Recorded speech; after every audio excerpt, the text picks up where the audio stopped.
This is Elin Hilderbrand's latest Swan Song. So this one is about Coco and a lot of the other characters that you may know from her Nantucket books.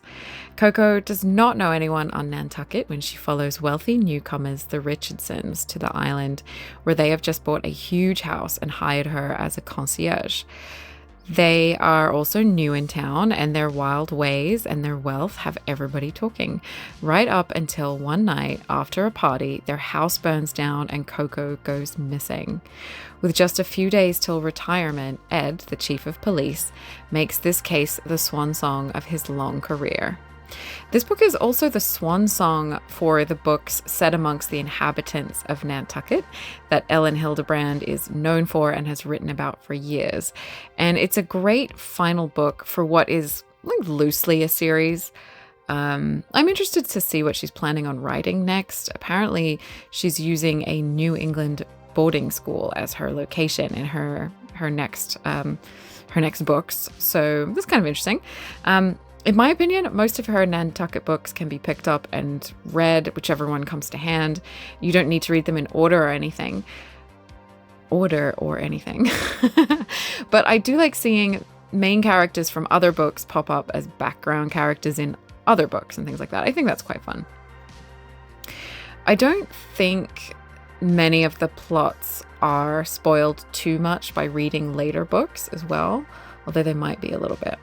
Anyway, this book opens with Ed's retirement party following a recent heart attack, and the party is broken up by news of the Richardsons' house being on fire, and at this point we get these sort of juicy little tidbits about them.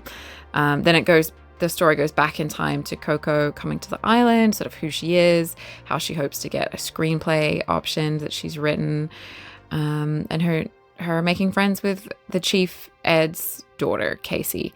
And then we get the Richards sort of settling in and how they upset things in the town and that kind of thing. So it's mostly the past leading up to that night with the present day investigation sort of peppered in. I really like this because we get little bits of the story pieced together. Like, we know that the Richardsons have done something to make most of the people on the island start to avoid them, but we don't know what it is.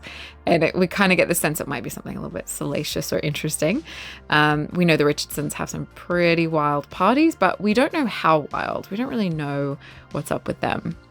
The book is a drama mostly, but there's sort of a gossipy feeling to the book. And obviously the mystery angle, which kind of keeps it going and makes it really fun.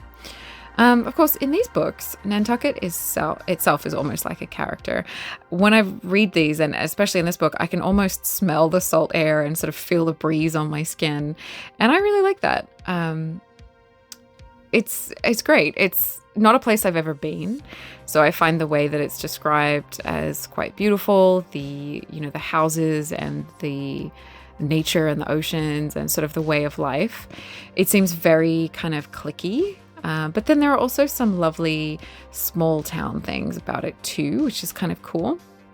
I like that in Hilderbrand's books, she's not just showing us the wealthy, waspy people, but how the other half live there as well. Coco isn't wealthy at all, for example, and she marvels at some of the prices of the homes or the size of things. And I think that's quite nice as an entry point. It's also worth noting that not all the characters are straight or white. They're written very naturally and sympathetically when they're not, which I really like.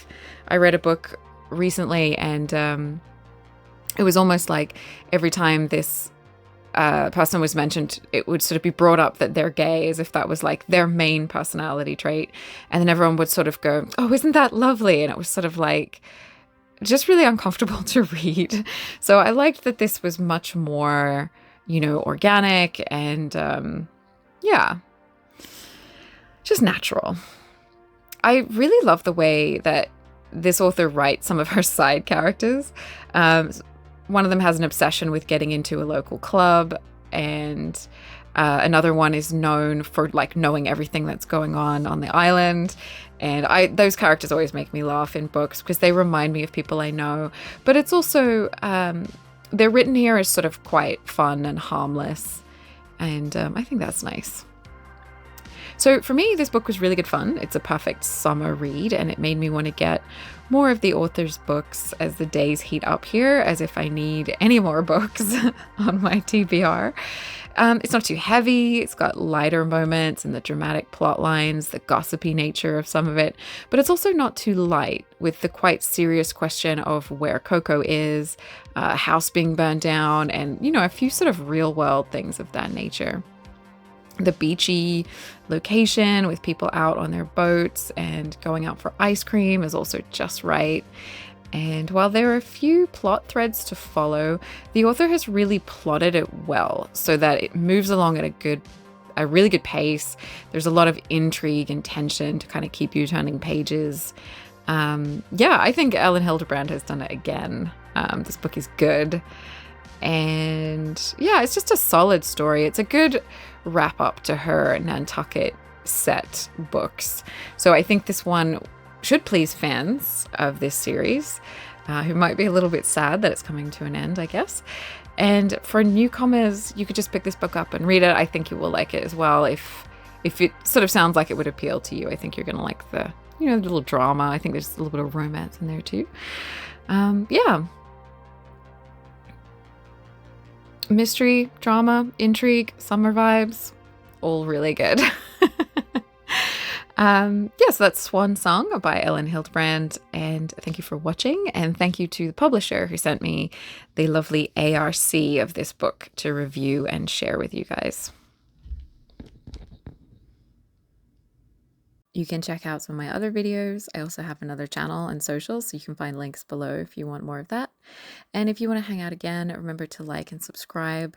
And you can always leave a comment, let me know what you thought, or let me know what else you might want to see. Thank you.